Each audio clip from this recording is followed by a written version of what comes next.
Fantastic morning. Emo chimo kwaba bi ma de ba Badwam so. Mraso agode mu nsem de bro sa wo kan see wo dwumade issue. Nsem ya na doso.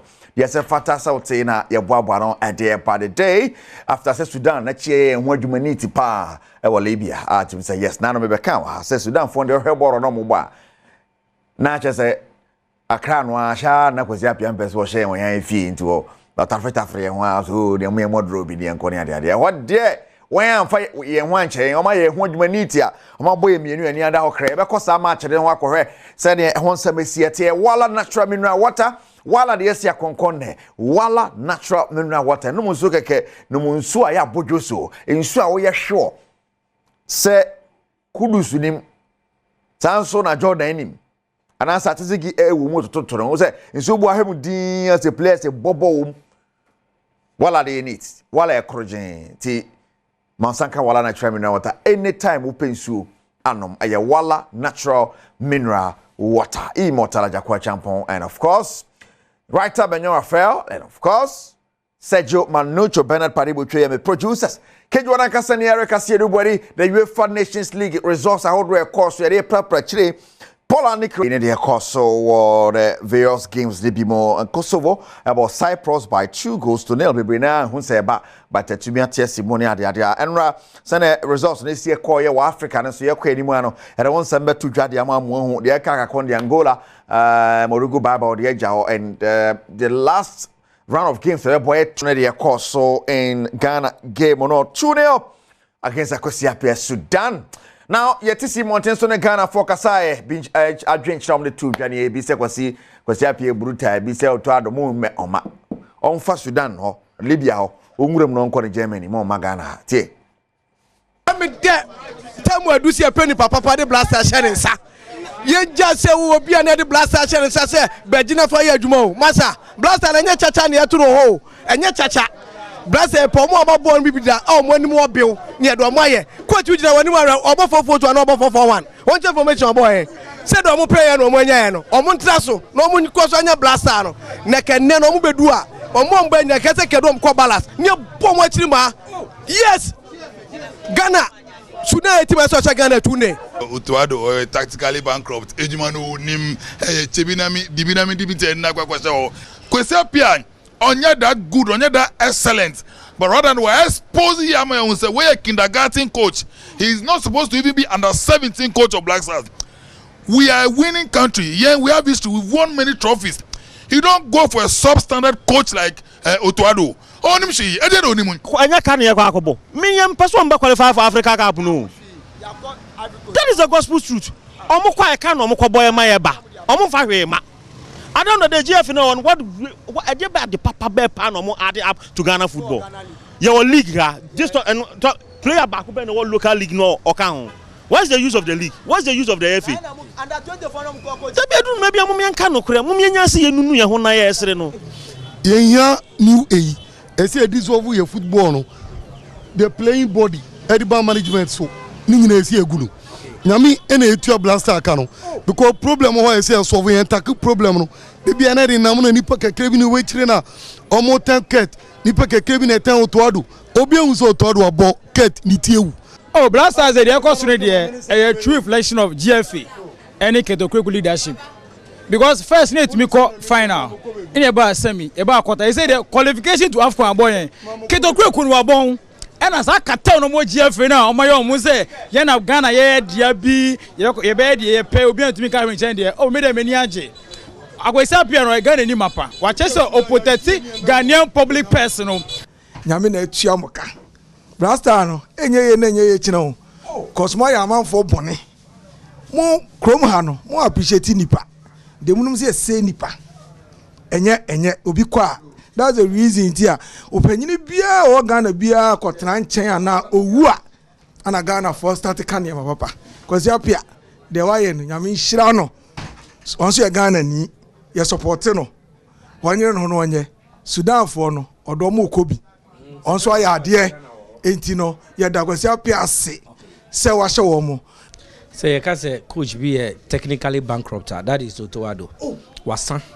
and then I'm a say wasa. But we should be very careful how you treat blasters, captains, ewo krom ha.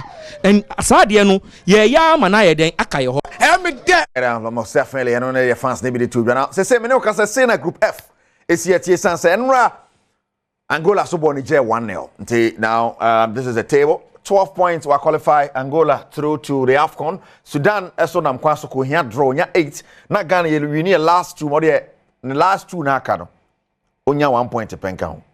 Age so lusu ne mienu am ye win ye de ne mienu no. Na 8 nya de aka ya nam ho ko. But ono so one Niger krasan o match. Niger krasan o match. Ya den de am say nyanyi ye na be du so ne Angola be bo no na Angola so qualify wi that day onya 12 Angola pa be yire ne ho ene chairman fo yabo tade dem say nyanyi ye de ne ho agi but aka 2 games I dey be pem so 12-7-2-1 now we say City Angola ne Ghana your next game ye kwa Angola on the 10th of November ye kwa Angola na Niger ni Sudan and so e dey aboni jefwe onom we tisa match no Sudan be tuma bi papa wo or nya drop or qualify na yes okonim then of course 18th Yaba firi Niger abebo is a match so den grofo koyo Ghana Niger no grofo koyo pa biango you say bia na players bi omo reaction bi na because that match e fanya he ti en nza mbebo ma de Sudan and Angola on the 18th of November yen share that results in Africa na fe yen hwese na won sam so esiete ma results in Africa other ones are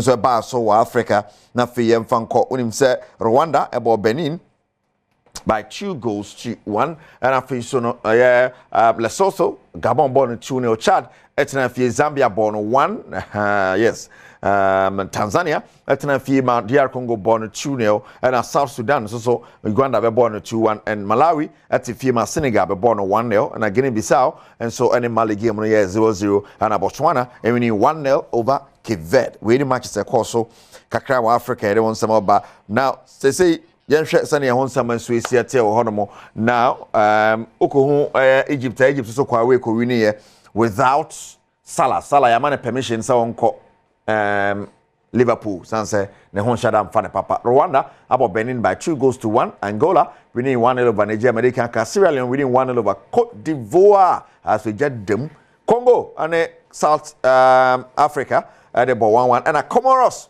for the first time in so many years in over a decade na Tunisia en hwehye na ofie Comoros ko share na ofie wo ba ne fie so na be twe draw Comoros wo hadwen na no ne Ghana boy ho kire mo chia no ma hyen stop Comoros Central African Republic Morocco ko born 4 and Ethiopia tena fie ma Guinea e be born man ni da okre teams are qualified here Cameroon Algeria DR Congo Senegal Egypt Angola Burkina Faso. Women teams are qualified for the AFCON. You want some and so bro and I pay to challenge so and they share the ABC you be her reports say fee camp eba na has to do better so na so to aso. The contract na dey kakra wum nti kase di contract da chidi na obeto so about 3 years bi dey na obeto so but and say bit mama 2 years but now nya nti ko na esa ukọ if and obviously wala natural mineral water I'm okay one opinion in some bro live I can see a big jump so now you go PM the 2024-2025 Ghanaian Women's Premier League season no ya launch it na launch na say otimu say yes and panifo be bring na copy say a newly executive council member of the GFA and a president of Berry Ladies Gifty Oware Mensah on your bar or executive council ne ho dwade na sense somebody to Johnny. We wish all the clubs a very great season. We know it's going to be a season free just as last season because after a meeting with the clubs promised us they were going to give us a season free. I'm happy that I stand here after a year of being your ESCO rep to launch today and also say thank you again for believing in us, for always giving us all the ideas that you have, for us getting to this point. Like Malta Guinness said, they are not just going to give us apparels, they are going to top it up with more money. So clubs should be ready for the more money. I would make sure we fight Malta Guinness every minute, every second, beautifully on the table for dialogues, and get us all what the clubs would need. God bless GFA, God bless women football, and overall, God bless the president I serve under, Mr. Kurt Simon Edwin Ukreku. We wish all the clubs a very great Right, and on the course, so the launch of Mano League in how it goes. Shannon Somame, Enra Black Stars and Fawala, Mineral Water Anko. Come on, the Walla Mineral Water Koyan Cabebwa. Sanse, Suno Munami, Ziva, but them Zenom Home, you know. While a natural mineral water can one of Pena, Yade, and some of Brownie, a chassis, Songo stick, and your bomb when you man of Bureni, your bomb when I'm Bureni. Because every say I utado, and pesa homane too.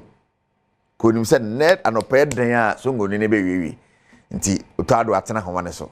Nti yebo mu enko wala natural mineral water aka one oped na yere nsam no bro ewo Badwam so. Shane so mame say okopie mu ewo company bo moto mu ha na South America hono no so World Cup qualifiers na ekoso, and of course Argentina enra obo Bolivia by 6 goals to 0. Argentina is also Bolivia and Brazil actually Peru by 4 goals to 0. CONCACAF Costa Rica by Guatemala by 3 goals to 0.